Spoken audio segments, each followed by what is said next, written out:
আসসালামু আলাইকুম, আমি নাজিমাস রেসিপিতে আপনাদের সকলকে স্বাগত। আজকে ভীষণই সহজ, ভীষণই মজার একটা শাকের রেসিপি আপনাদের সঙ্গে শেয়ার করব। আপনারা মোটামুটি সকলেই পাট শাক ভাজা বাড়িতে তৈরি করেন। একবার এইভাবে ভেজে দেখবেন, খেতে অসাধারণ লাগে। প্রথমেই নিয়ে নিয়েছি এক আঁটি পাট শাকগুলো একদমই কচি কচি, পাতাগুলো খুবই ছোট ছোট। আমি প্রথমে পাতাগুলো এইভাবে কেটে নেব, নিয়ে পাট শাকটা খুব ভালো করে ধুয়ে নেব। আপনাদের যদি পাট শাকের পাতাগুলো একটু বড় বড় হয় তাহলে হাত দিয়ে একটু ছোট ছোট করে ছিঁড়ে নেবেন, তাহলেও হবে। দেখুন, প্রথমে একটা কড়ার মধ্যে দিয়ে দিচ্ছি দুটো গোটা শুকনো লঙ্কা দিয়ে লো ফ্লেমে লঙ্কাগুলো একটু লাল করে ভেজে নেব।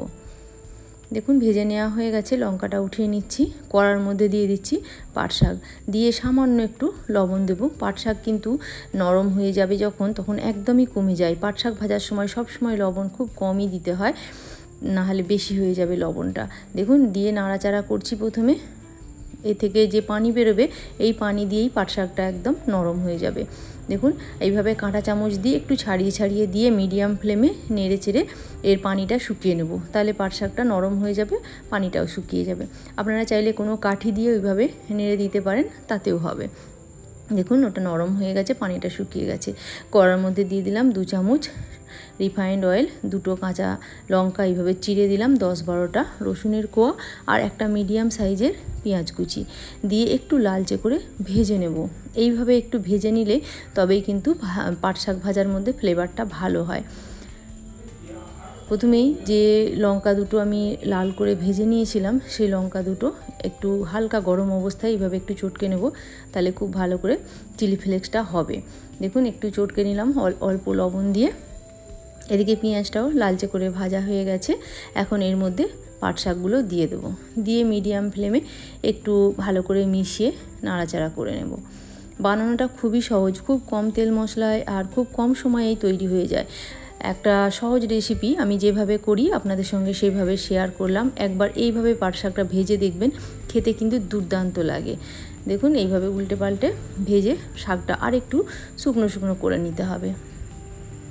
খুব কম তেল লাগে এই পাট শাক ভাজতে, খুব কম তেলে সুন্দর ভাজা হয়ে যায়। দেখুন, একটু মিডিয়াম ফ্লেমেই ভাজতে হবে, 4-5 মিনিট সময় নিয়ে, তাহলে পাট শাক ভাজাটা ভালো হবে। দেখুন, প্রায় শুকনো শুকনো করে ভাজা হয়ে গেছে। আমি এখন যে লঙ্কাটা চটকে রেখেছিলাম, সেই লঙ্কাটা এর মধ্যে দিয়ে দেব। গরম ভাতের পাতে এইভাবে পাট শাক ভাজা থাকলে আমার তো মনে হয় আর কিছুই লাগে না আমার।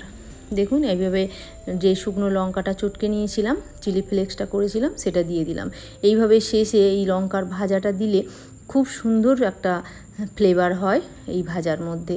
দিয়ে মিশিয়ে নিয়ে গ্যাসটা অফ করে দিলাম, দিয়ে সার্ভ করে নেব। আমার এই রেসিপিটা যদি ভালো লাগে প্লিজ একটা লাইক করবেন, যদি সাবস্ক্রাইব না করা থাকে সাবস্ক্রাইব করবেন, পাশে থাকা বেল বাটনটা ক্লিক করে দেবেন, তাহলে আমি যখনই নতুন কোনো রেসিপি দেব সবার প্রথমে আপনার কাছে পৌঁছে যাবে। দেখুন, ভাজাটা দেখেই মনে হচ্ছে কতটা টেস্টি হয়েছে। আবার অন্য কোনো দিন অন্য কোনো রেসিপি নিয়ে হাজির হব। সকলে সুস্থ থাকুন, ভালো থাকুন। রেসিপিটা দেখার জন্য ধন্যবাদ।